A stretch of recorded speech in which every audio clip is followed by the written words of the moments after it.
How to change quality of download on MX Player.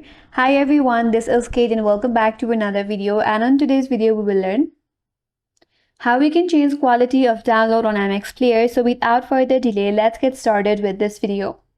So first of all, open up MX Player. After that, search for the video that you want to download and select any of the video that you wish to download. When you tap on download, a pop-up would appear that will lead to choose the video quality.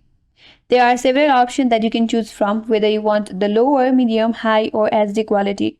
If you want SD quality, tap on SD options and then you can download it now. If you want to go with low quality, then select low and then tap on download now.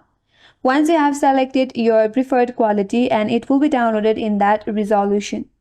And that's how you can change download quality on MX Player. And that's all for today's video. Hope this video was helpful, and if you're new to our channel, consider subscribing. Thank you for watching and stay tuned for more videos.